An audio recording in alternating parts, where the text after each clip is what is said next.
நான் என்ன கேக்குறேன், வந்ததுல இருந்து கிட்டத்தட்ட இங்க ஒரு 10 பேர் நானும் பார்த்துட்டேன். பொண்ணுங்களை தெரியாம சைட் அடிக்கிறாங்க. 40 வயசுல பொண்ணுங்களை சைட் அடிக்கணும்னு என்ன இருக்கு நான் கேக்குறேன். நீங்க ஆரம்பத்துல சொல்றேன்.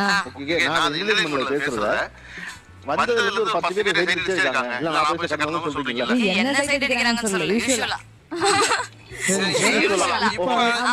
இருங்கப்பா. இப்ப நீங்க சொன்ன அவர் திருப்பி பாரு.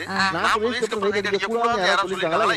இல்ல நான் என்ன கேக்குறேன், கல்யாணம் ஆனவங்க மட்டும் ஒரு நிமிஷம் கை தூக்குங்க. எல்லாரும் கல்யாணம் ஆனவங்க தான். நீங்க என்ன சொல்ல வர்றீங்க? கல்யாணம் ஆன நீங்க எல்லாரும் வீட்டுக்கு போறப்ப உங்க கேர்ள் ஃப்ரெண்டோ இல்ல அன்னைக்கு பாக்குற பொண்ணோ இல்ல இன்னைக்கு பார்த்த இத்தனை பேர்கிட்ட ஒருவேளை நம்பர் வாங்கினாவோ இல்ல இதுக்கப்புறம் மெசேஜ் பண்ணாவோ, எந்த மெசேஜும் நான் டெலீட் பண்ண மாட்டேன், எந்த போன் காலும் என் வைஃப் கிட்ட சொல்லாம இருக்க மாட்டேன்னு சொல்றவங்க மட்டும் என்னன்னு சொல்லுங்க பாப்போம்.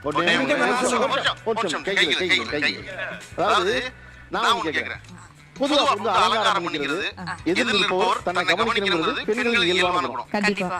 ஓகே.